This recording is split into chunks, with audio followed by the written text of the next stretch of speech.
Horas Tobasa.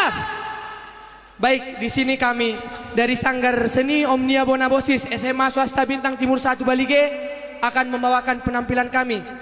Judul dari tortor kami ini adalah Tortor Sawan Pangurason. Nah, tortor kami ini bukan sembarang tortor. Nah, tortor ini memiliki filosofi yang sangat mendalam dan memiliki ceritanya tersendiri. Dari awal sampai akhir memiliki ceritanya. Di awal para panortor nanti akan menunjukkan berbagai ragam ulos. Nah, jika tadinya kelompok pertama kami telah memperkenalkan macam-macam ulos, nama-nama dan fungsinya, sekarang kami akan menampilkan berbagai ulos tersebut. Namun kali ini kami menggambarkan ulos tersebut sebagai keberagaman marga yang ada di tanah Batak.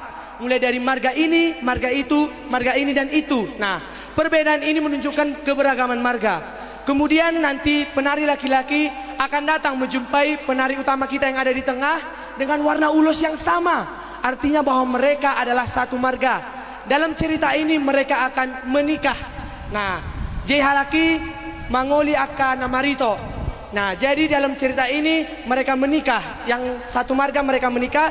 Dan kemudian karena Opu Mula Jana Wolon tidak menerimanya, maka mereka dipisahkan. Ketika mereka dipisahkan, mereka diurasi supaya segala malapetaka, segala mara bahaya dijauhkan dari mereka. Dan mari kita semua menyaksikan. Inilah dia Sanggar Seni Omnia Bonabosis dengan Tortor Sawan Pangurason.